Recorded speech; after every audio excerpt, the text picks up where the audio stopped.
তারা কোরআন হাদিসের আলোক আলোচনা করবেন। আমি শুধু এটুকু বলবো যে আমরা আজকে বাংলাদেশে দীর্ঘ 15 বৎসর আমরা যে জুলুম নির্যাতনের মধ্যে ছিলাম, আল্লাহ পাকের অশেষ মেহেরবানি 24-এর গণ আন্দোলনের ফলে দেশের তরুণ যুবকরা জীবন দিয়েছে। সেই যুবকদের জীবন শাহাদাতের বিনিময়ে আমরা যে নতুন বাংলাদেশ পেয়েছি, আমরা এই বাংলাদেশকে আর পথহারা হতে দিব না।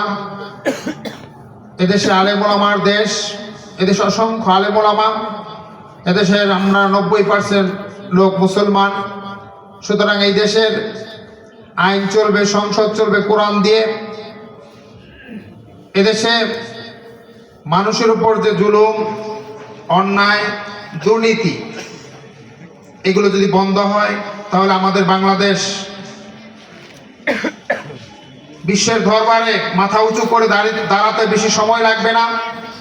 এটা একটা সম্ভাবনাময় বাংলাদেশ। এই বাংলাদেশকে গরিব করে রাখা হয়েছে।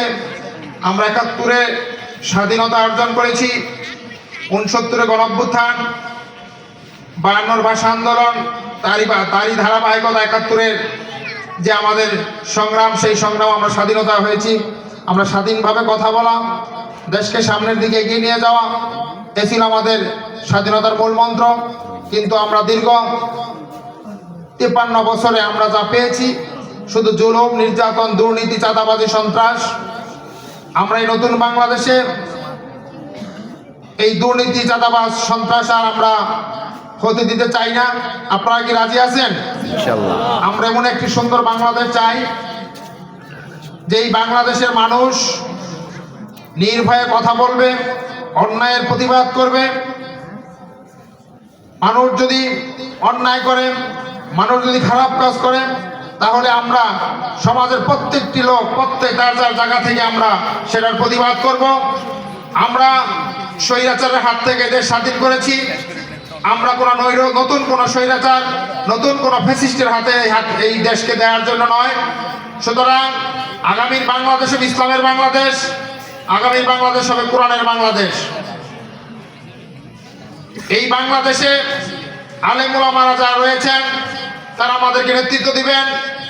এই দেশে প্রত্যেকটা মসজিদ, প্রত্যেকটি বড় বড় প্রতিষ্ঠান রয়েছে, সেই সমস্ত প্রতিষ্ঠানে যদি যোগ্য সৎ লোকদেরকে আমরা বসাতে পারি, এই দেশ উন্নতি হতে বেশি দিন লাগবে না। আপনারা জানেন বাংলাদেশ 2টা সমুদ্র বন্দর রয়েছে, একটা চট্টগ্রাম সমুদ্র বন্দর, একটি বাংলা সমুদ্র বন্দর। এই সমুদ্র বন্দর দিয়েই সিঙ্গাপুর আমাদের পরে স্বাধীনতা অর্জন করেছে। তারা এখন বিশ্বের দরবারে সবচেয়ে উন্নত রাষ্ট্র হিসেবে পরিচিত, কারণ তাদের দেশে কোনো দুর্নীতি নাই। তারা পোর্টের যে ব্যবস্থাপনা, সেই ব্যবস্থাপনার মধ্য দিয়ে সৎভাবে, সঠিকভাবে তারা সেই পোর্টের ইউটিলাইজ করে, ডিলিংস করে, এবং ওখান থেকে হাজার হাজার কোটি টাকা ওখান থেকে তারা বৈদেশিক মুদ্রা অর্জন করে। আমরা যদি আমাদের যে পোর্টগুলি আছে সেগুলোকে যদি সঠিকভাবে ব্যবহার করতে পারি, ওখানে সৎ লোক বসাতে পারি, তাহলে আমাদের দেশ গরিব থাকবে না। আমি প্রথমেই বলছি, আমাদের দেশকে গরিব বানিয়ে রাখা হয়েছে। আমরা ভারতীয় আধিপত্যবাদ, ভারত আমাদেরকে মাথা উঁচু করে দাঁড়াতে দিতে চায় না। যখনই আমরা মাথা উঁচু করে দাঁড়াতে চাই, তখনই আমাদের পিছনে তারা ষড়যন্ত্র শুরু করে দেয়। কিন্তু আমরা কোনো ষড়যন্ত্রের কাছে আমরা মাথা নত করবো না। আমরা সোজা হয়ে দাঁড়াতে জানি, আমরা যুদ্ধ করতে জানি, আমরা প্রতিবাদ করতে জানি, আমরা জীবন দিতে জানি। সুতরাং এরকম জুজুর ভয় দেখিয়ে আগামীর বাংলাদেশকে কোনোভাবে লাঞ্ছিত করা যাবে না। আগামীর বাংলাদেশে আমরা একমাত্র কালেমার পতাকাই বাংলাদেশে উড়াতে চাই। আপনাকে সেই পতাকা উড়ানোর জন্য আপনারা কি সঙ্গী হবেন? ইনশাআল্লাহ। আমরা আগামীর বাংলাদেশে কালেমার পতাকা উড্ডীন করব, এবং এই কালেমার পতাকায় কালেমার পতাকা তোলে যখন মানুষ সন্নিবেশিত হবে, প্রত্যেকটি মানুষ সুখে শান্তিতে তার জীবনযাপন করতে পারবে। আজকে সারা বাংলাদেশে মাদকের ছড়াছড়ি, নেশার ছড়াছড়ি, চাঁদাবাজ, দান্দাবাজ, যাদের কোনো কাজ নেই, যাদের একমাত্র কাজ হলো সকালবেলা একটা হুন্ডা নিয়ে বের হয়ে মানুষের ফ্যাক্টরি, বাসা, বাড়ি, দোকানপাটে গিয়ে চাঁদাবাজি করা, আমরা এরকম বাংলাদেশ দেখতে চাই না। আমরা চাঁদাবাজ মুক্ত, সন্ত্রাস মুক্ত একটি বাংলাদেশ চাই, যেই বাংলাদেশে আমার ছেলে, আমার সন্তান প্রতিষ্ঠানে যাবে, শিক্ষা প্রতিষ্ঠানে যাবে, কোনো একটি লোক আমার ছেলের দিকে, আমার মেয়ের দিকে বাজে একটা মন্তব্য করতে পারবে না।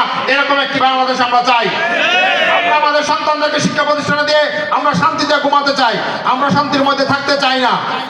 সুতরাং এই পরিবর্তিত বাংলাদেশে, এই নতুন বাংলাদেশে নতুনভাবে আমরা নব্য স্বাধীন হয়েছি, নতুনভাবে স্বাধীনতা পেয়েছি 24-এর গণ আন্দোলনে।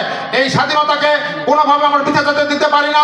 আমরা আগামী বাংলাদেশে যারা ইসলামের পক্ষে কথা বলবে তাদের পক্ষে আমরা থাকবো, তাদেরকে আমরা ভোট দিব, তাদেরকে আমরা সংসদে নিব, তারা সংসদে গিয়ে কোরআনের আইন বাস্তবায়ন করবে এবং সমাজটাকে সুন্দর করে আমাদেরকে সুন্দরভাবে জীবনযাপন করার ব্যবস্থা করবেন।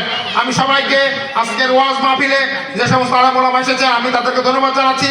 আপনারা সম্মানিত আজকে প্রধান বক্তা, উনি অত্যন্ত বিজ্ঞ মানুষ, উনি জয়দেবপুর কেন্দ্রীয় জামে মসজিদের সম্মানিত খতিব, উনি শাইখুল হাদিস, উনি আপনাদের সাথে বয়ান করবেন। ওনার বয়ান আপনার ধৈর্য ধরে শুনবেন এবং বয়ান শেষে আপনারা যে বয়ানগুলো করবেন সেগুলো আমল করার জন্য চেষ্টা করবেন। বয়ান শুনে গেলেন কিন্তু আমল করলেন না, তাহলে আপনার এই এখানে কষ্ট করে বসে থাকা এটা আপনাদের ব্যর্থ হবে। তাই আমি সবাইকে বলবো, আসুন আমরা এই বাংলাদেশ মসজিদের দেশ, এই মসজিদ কেন্দ্রিক আমরা সমাজ ব্যবস্থা গড়ে উঠাতে চাই, মসজিদ ভিত্তিক আমরা রাষ্ট্র গড়ে ওঠাতে চাই, তাহলে দেশে শান্তি আসবে। মসজিদ ভিত্তিক যখন রাষ্ট্র সমাজ ব্যবস্থা গড়ে উঠবে, মসজিদ থেকে যখন বিচারের ফয়সালা হবে, মসজিদ থেকে যখন সমস্ত কিছু ফয়সালা আসবে, তখন মানুষ দুর্নীতি করবে না, বিচার করে টাকা খাবে না। এই ধরনের সমাজ আমরা দেখতে চাই। আমরা কারোর উপর জুলুম করতে চাই না। সেই জুলুমবাজের বিরুদ্ধে আজকে হোক সবার আমাদের সম্মিলিত প্রতিবাদ। সবাইকে ধন্যবাদ এবং মোবারকবাদ জানিয়ে আমার কথা এখানে শেষ করলাম। তৌফিক ইল্লাহ বিল্লাহ। আসসালামু আলাইকুম রহমতুল্লাহ।